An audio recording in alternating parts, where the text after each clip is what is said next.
Patunayan natin ang isang kasabihan, Mr. President, Senator Pia, na nagtatali-talinuhan ng matsing, nauutakan pa rin. Salamat po, Mr. President. Mr. President, today, a public statement was made by our colleague, Senator Ping Lacson, which was also posted in his YouTube page, suggesting that my vehicle was used to assist Senator De La Rosa in entering the Senate premises, which I quote, "Ang pagkakaalam ko, at least silang dalawa lang mag-ate, Cayetanos, ang nakakaalam tungkol kay Bato na darating. Dahil ang pagkakaalam ko, nakasakay si Bato sa kotse ni Senator Pia." Before I proceed, welcome, Senator Bato. I am happy na nakapasok ka. Wala akong problema na nakarating ka. But Mr. President, I go back. Sinabi man niya na sa pagkakaalam niya, ang katanungan ko po, Mr. President, nag-abala ba kayo mag-double check bago niyo yan sinabi sa public? Because despite that qualification, the statement was publicly conveyed in a manner that created the impression that I was directly involved in facilitating Senator De La Rosa's entry into the Senate premises. Again, okay lang po sa akin na nakarating siya dito. Wala ho akong problema doon. Let me state this clearly and unequivocally. That statement is false. Senator De La Rosa did not ride in my vehicle, nor did I have anything to do with facilitating his presence in the Senate last Monday. Ni hindi ko nga alam na darating siya. Nalaman ko lang na darating siya dahil ang minority floor leader na kapatid ko tumayo dyan, and he addressed the Senate President and nagpasalamat siya sa public service ng Senate President, Senator Tito Soto, which I also believe is well-deserved. Sinabi niya na maganda ang pakitunguhan sa kanya ni Senate President Tito Soto. And then sinabi niya na we have the numbers and Senator Bato is present. Nagulat din ako. Katabi ko si Lawrence, ako, nagulat ako, wala akong idea. Ni hindi ko alam kung nasan siya, ni hindi ko alam na malapit na siya. I have no idea kung nasan siya. So kung paano nadamay ang kotse ko is a mystery to me, dear colleagues, and the public.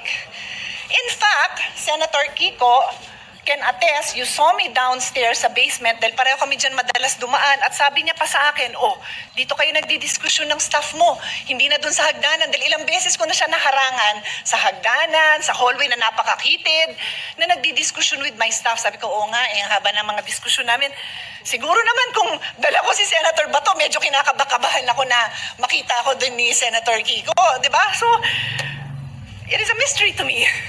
Paano ako nadamay at yung sasakyan ko? Unverified allegations about a colleague falls below the standard of professionalism that is demanded of public officials. Magulo na nga ang mundo, magulo na ang Pilipinas, wag na nating dagdagan. Don't say things about your colleagues that are not true. I trust that under the leadership of my brother, Alan Peter Cayetano, whom I know, not just as a public servant, but as my younger brother, this chamber will conduct itself with sobriety, fairness, and respect for the truth and respect for one another. This is very short. A manifestation. Pero Mr. President, ako po nakatayo na rito bago pa siya tumayo. Siguro po kung Would you sino allow yung unang me, tumayo. Senator Lacson, just because he was first, but he was mentioned, so Thank you, Mr. thank you. President. Senator Lacson is recognized. I want to put it on record that I sincerely apologize to our distinguished colleague, Senator Pia Cayetano. That information was relayed to me by a fairly reliable source. No? And if that was a mistake, then I sincerely apologize. I thought I made a public statement because I thought it was just a very, not really a serious matter, but because maski saan sumakay si Senator Bato, as everybody would agree, it is of no moment. Sa amin siguro, kung malaman namin kay Senator Ligardo pa nakasakay, baka doon pa kami magkaroon ng issue. Pero maski kanino pa siyang nakasakay na sasakyan, lalo na from the majority, sa tingin ko wala naman pong problema, walang issue. Kaya parang inisip ko, okay lang yung i-share ko yung information that I received from, sabi ko, from a fairly reliable source. Now, if it is false, then, or even if it is not false, then I sincerely apologize, Mr. President. Well, Senator Pia said that she will leave it at that, so I will not refer it to any committee.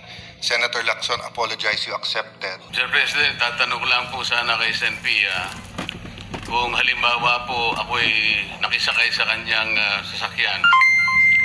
Siya po ba o ako'y nakagawa ng isang krimen dito sa ating bansa?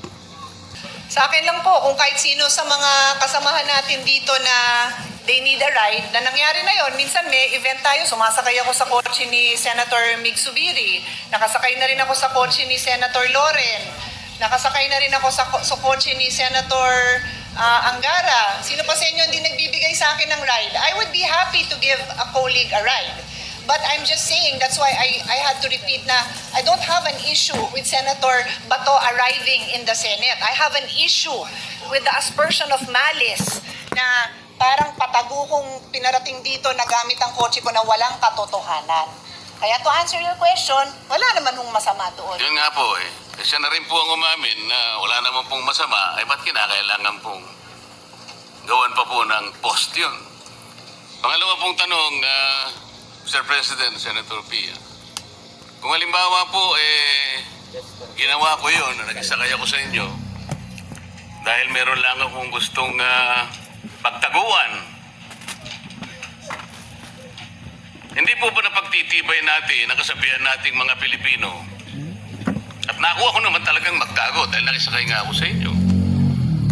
Hindi ba napatunayan natin ang isang kasabihan, Mr. President, Senator Pia, na nagtatali-talinuhan ng matsing, nauutakan pa rin. Salamat po, Mr. President.